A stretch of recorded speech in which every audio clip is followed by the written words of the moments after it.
নিজ বিধানসভা কেন্দ্র ফটিকরায়ের বিভিন্ন এডিসি এলাকার উন্নয়নমূলক কাজকর্ম নিয়ে বরাবরই সজাগ মন্ত্রী সুধাংশু দাস। সোমবার মন্ত্রী সুধাংশু দাস এডিসি এলাকার রাজকান্দি প্রাথমিক স্বাস্থ্য কেন্দ্র পরিদর্শন করেন। মন্ত্রীর সাথে উপস্থিত ছিলেন স্থানীয় এমডিসি ধীরেন্দ্র দেববর্মা, জেলা শাসক, জেলা মুখ্য স্বাস্থ্য আধিকারিক সহ বিভিন্ন লাইন ডিপার্টমেন্টের আধিকারিকরা।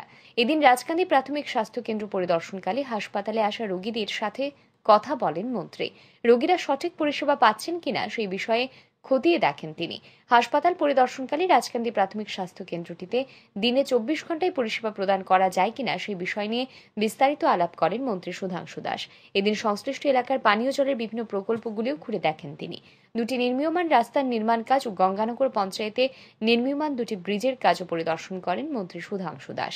এদিন সাংবাদিকদের মুখোমুখি হয়ে তিনি জানান, এডিসি এলাকায় যে সমস্ত প্রকল্প চালু করা হয়েছে সেগুলি দ্রুত সম্পন্ন করার বিষয় নিয়ে সংশ্লিষ্ট আধিকারিকদের সাথে আলোচনা করেছেন তিনি। পাশাপাশি জনগণের বিভিন্ন সমস্যার সমাধান নিয়েও আধিকারিকদের সাথে আলোচনা করেন বলেই জানান মন্ত্রী সুধাংশু দাস।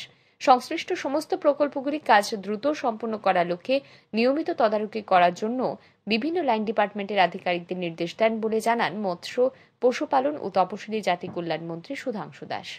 আজকে আমাদের ফটিকরায় বিধানসভার অন্তর্গত এডিসি এলাকাতে আমাদের স্থানীয় এমডিসি ধীরেন্দ্র দেববর্মা মহোদয়, জেলা শাসক, বিভিন্ন লাইন দপ্তরের আধিকারিকদের নিয়ে আমাদের রাজকান্দি স্থিত যে এটা প্রাথমিক স্বাস্থ্যকেন্দ্র আছে সেটা আমরা ভিজিট করেছি। বিভিন্ন পানীয় জলের যেটা উৎস রয়েছে ডিটিডব্লিউ স্কিম, সেগুলো কয়েকটা আমরা ভিজিট করেছি। এক দুইটা রাস্তা আমাদের ভিজিট আরও কিছুক্ষণ পরে আমরা করব, যেগুলি কাজ চলছে সেগুলো ভিজিট হবে। মূল উদ্দেশ্য হচ্ছে আমাদের এডিসি এলাকাতে যে সমস্ত প্রজেক্ট টেক আপ করা হয়েছে এগুলি যাতে ইমিডিয়েটলি কমপ্লিট করা হয়, তার সাথে সাথে আরও কি সমস্যা রয়েছে সেগুলি বিষয় নিয়ে আমরা বিস্তৃতভাবে আলোচনা করেছি।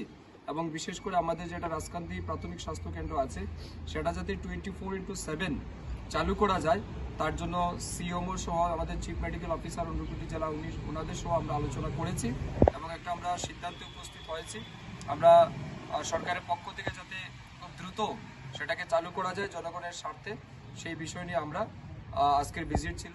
তো আমি মনে করি এটা একটা ফ্রুটফুল ডিসকাশন হয়েছে এবং এগুলিকে ইমপ্লিমেন্ট করার জন্য কনসার্ন যারা লাইন ডিপার্টমেন্টের অফিসার ছিলেন তাদেরকে ফলো আপ করার জন্য আমরা নির্দেশ দিয়েছি। এদিন ফটিকরায় বিধানসভা কেন্দ্রের বিভিন্ন এলাকা পরিদর্শনকালে স্থানীয় গ্রামবাসীরা তাদের বিভিন্ন সমস্যার কথা মন্ত্রীর নিকট তুলে ধরেন। মন্ত্রী সুধাংশু দাস সংশ্লিষ্ট বিষয়গুলি দ্রুত সমাধান করা হবে বলেই গ্রামবাসীদের আশ্বস্ত করেন। মন্ত্রীর আশ্বাস পেয়ে খুশি গ্রামবাসীরা। Bureau report, RE news.